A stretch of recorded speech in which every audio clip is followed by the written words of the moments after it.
Hello everyone, welcome to my channel.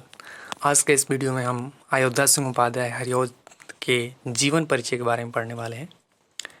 तो अयोध्या सिंह उपाध्याय हरिऔध जी का ये जो है ये पिक्चर है, तस्वीर है ना। तो हरिऔध जी का तस्वीर है ये। तो हम लोग इनका जीवन परिचय पढ़ लें, है ना। जीवन परिचय। तो हरिऔध जी का जन्म 15 अप्रैल सन 1965 में निजामाबाद आजमगढ़ में हुआ था। पिता का नाम भोला सिंह उपाध्याय, माता का नाम रुक्मणी देवी था। स्वाध्याय से इन्होंने हिंदी, अंग्रेजी, फारसी, संस्कृत आदि भाषाओं का अच्छा ज्ञान प्राप्त कर लिया, है ना। हरिऔध का जन्म जो 15 अप्रैल 1965 में निजामाबाद आजमगढ़ में हुआ। पिता का नाम भोला सिंह उपाध्याय और माता का नाम रुक्मणी देवी। स्वाध्याय से इन्होंने हिंदी और अंग्रेजी, फारसी, संस्कृत आदि भाषाओं का ज्ञान प्राप्त कर लिया। इन्होंने अध्यापक, कानूनगो, अवैतनिक शिक्षक के रूप में काम करते हुए हिंदी माता की सेवा करते हुए 6 मार्च 1947 को पंचतत्व में लीन हो गए, है ना। पंचतत्व में लीन हो गए, ठीक है ना। अब देख लेते हैं साहित्यिक परिचय। इनका क्या रहा साहित्यिक परिचय, है ना। साहित्यिक परिचय पढ़ लें। द्विवेदी के प्रमुख कवि हरिऔध। द्विवेदी युग के प्रमुख कवि कौन है? हरिऔध जी, है ना। तो हरिऔध जी ने गद्य और पद्य दोनों ही क्षेत्रों में हिंदी माता की सेवा की है ना। गद्य और पद्य दोनों ही क्षेत्रों में हिंदी माता की सेवा की है। हरिऔध जी ने सर्वप्रथम खोड़ी बोली में काव्य रचना करके यह सिद्ध कर दिया कि उसमें भी ब्रजभाषा के समान खड़ी बोली की कविता में भी सत्ता और मधुरता आ सकती है ना। हरिऔध जी की जो खड़ी बोली का प्रथम महाकाव्य है वो है प्रिय प्रवास, है ना। ये क्वेश्चन पूछता है ना। तो इनमें एक श्रेष्ठ कवि के समस्त गुण विद्यमान है। किसमें? तो हरिऔध जी में, है ना। तो मैंने उनका प्रिय प्रवास महाकाव्य, प्रिय प्रवास क्या है, किस विधा की रचना है? तो महाकाव्य विधा की। यह खड़ी बोली का प्रथम महाकाव्य है ना। खड़ी बोली का प्रथम महाकाव्य प्रिय प्रवास। यह किस विधा की रचना है? तो महाकाव्य विधा की, है ना। तो अपनी काव्यगत विशेषताओं के कारण हिंदी महाकाव्यों में माइलस्टोन माना जाता है ना। माइलस्टोन माना जाता है। निराला के शब्दों में इनकी यह एक सबसे बड़ी विशेषता है कि ये हिंदी के सार्वभौम कवि, है ना, सार्वभौम कवि हैं, ठीक। हम देखिए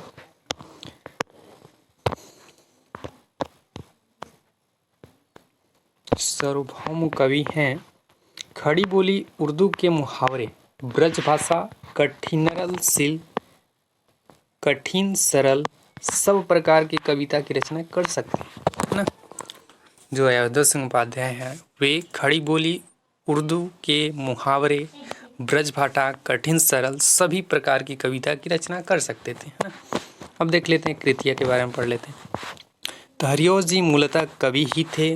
उनके उल्लेखनीय ग्रंथ निम्नलिखित हैं, जिनमें पहला है काव्य ग्रंथ, है ना।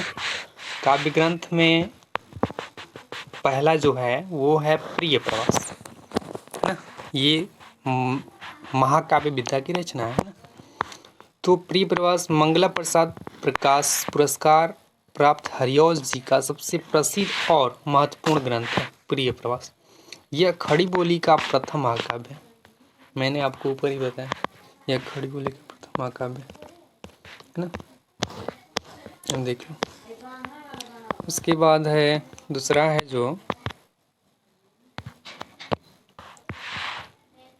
कवि सम्राट, वैदेही वनवास, परिजात, रस कलश, चुभते चौबते, चोखे चौबते, ठेठ हिंडी का ठाठ, आधे किला फूल, ये इनके काव्य संग्रह है ना। काव्य ग्रंथ, काव्य संग्रह, काव्य ग्रंथ बोल सकते हो।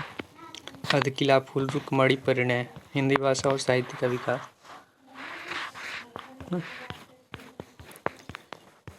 काव्य ग्रंथ हो गया। बाल साहित्य, अब है दूसरा बाल साहित्य। तो बाल साहित्य में बाल विभव, बाल विलास, फूल पत्ते, चंद्र खिलौना, खेल तमाशा, उपदेश कुसुम, बाल गीतावली। बाल गीतावली के बाद चांद सितारे, पद प्रसून ना। तो ये हो गया बाल साहित्य में कौन कौन, बाल विभव, बाल विभव के बाद बाल विलास, फूल पत्ते, चंद्र खिलौना, खेल तमाशा, उपदेश कुसुम, बाल गीतावली, चांद सितारा, पद प्रसून ना। तो ये रहा बाल साहित्य में स्थान। अब थोड़ी पढ़ ले हरिऔध जी की भाषा शैली क्या रही है। तो हरिऔध जी ने ब्रज भाषा और खड़ी बोली दोनों में ही कविता की है ना। ब्रज भाषा और खड़ी बोली दोनों ही क्षेत्रों में कविता की है, किंतु उनकी अधिकांश रचनाएं खड़ी बोली में ही है ना। हरिऔध जी की भाषा प्रौढ़, प्रांजल, आकर्षक है।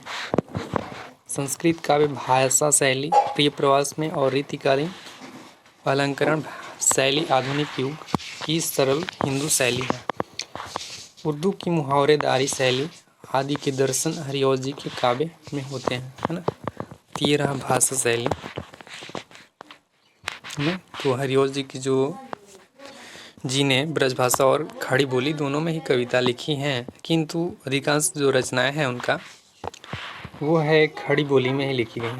जो अधिकांश उनकी रचनाएं हैं वो खड़ी बोली में ही है। लेकिन हरिऔध जी की जो भाषा प्रौढ़, प्रांजल और आकर्षक है।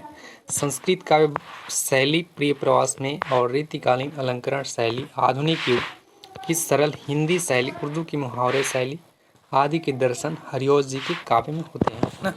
ये रहा हरिऔध जी की भाषा शैली है ना। तो हम लोगों ने उनका जीवन परिचय पढ़ा है ना, साहित्यिक परिचय, उसके बाद उनका कृतिया में पढ़ा, कृतिया में काव्य ग्रंथ पढ़ा, बाल साहित्य में स्थान, भाषा शैली पढ़ लिया। अब हमको इन कवि के बारे में संक्षिप्त परिचय जो होता है, संक्षिप्त है ना, उसके बारे में पढ़ लें। संक्षिप्त जो परिचय है उसके बारे में। तो जन्म इनका 15 अप्रैल सन 1865 ईस्वी में हुआ था है ना। हरिऔध जी का जन्म 15 अप्रैल सन 1865 ईस्वी में हुआ था और इनका जो जन्म स्थान था निजामाबाद स्थित आजमगढ़ में, आजमगढ़ है ना, निजामाबाद। इनका जन्म स्थान आजमगढ़ के निजामाबाद जिले में। ठीक। इनके पिता का नाम भोला सिंह उपाध्याय था। इनके पिता का नाम भोला सिंह उपाध्याय है ना। और इनकी माता का नाम था रुक्मणी देवी, रुक्मणी देवी है ना। इनके पिता का माता का नाम हो गया। अब है शिक्षा। इन्होंने कहाँ से शिक्षा ग्रहण की, तो स्वास्थ्य से विभिन्न भाषाओं का ज्ञान। इनकी शिक्षा क्या रही, तो स्वाध्याय से विभिन्न भाषाओं का ज्ञान था इनकी शिक्षा। भाषा कैसी थी, तो ब्रज भाषा एवं खड़ी बोली। इनकी भाषा कैसी थी, तो ब्रज भाषा और खड़ी बोली है ना। अब देख लेते हैं भाषा शैली। शैली जो है तो प्रबंध और मुक्तक। शैली कैसी है, तो प्रबंध और मुक्तक है ना। अब इनके कुछ प्रमुख रचनाएं हैं है ना, उसको पढ़ लें। प्रमुख रचनाएं में पहला है प्रिय प्रवास, जो खड़ी बोली का प्रथम महाकाव्य है, प्रिय। दूसरा है चोखे चौपदे, चोखे चौपदे, चुभते चौपदे, वैदेही वनवास है ना। इनकी प्रमुख रचनाएं प्रिय प्रवास, चोखे चौपदे, चुभते चौपदे, वैदेही वनवास है ना। अब इनकी मृत्यु के बारे में जान लो। मृत्यु इनका कब हुआ, इनका मृत्यु कब हुआ, तो 6 मार्च सन 1947 ईस्वी में। इनका मृत्यु 6 मार्च 1947 ईस्वी में हो गया है ना। और इनका जन्म 15 अप्रैल 1865 में, और इनका जो मृत्यु हुआ 6 मार्च 1947 ईस्वी में ना। तो ये रहा हरिऔध जी का जीवन परिचय है ना। तो आप लोग समझ गए होंगे कि हरिऔध जी का जीवन परिचय, अगर आप इतना कुछ याद कर लेते हो, अगर इतना याद हो जाए और एग्ज़ाम में इतना ही लिख दोगे ना, तो आपका टोटल 5 नंबर मिल जाएगा। ठीक।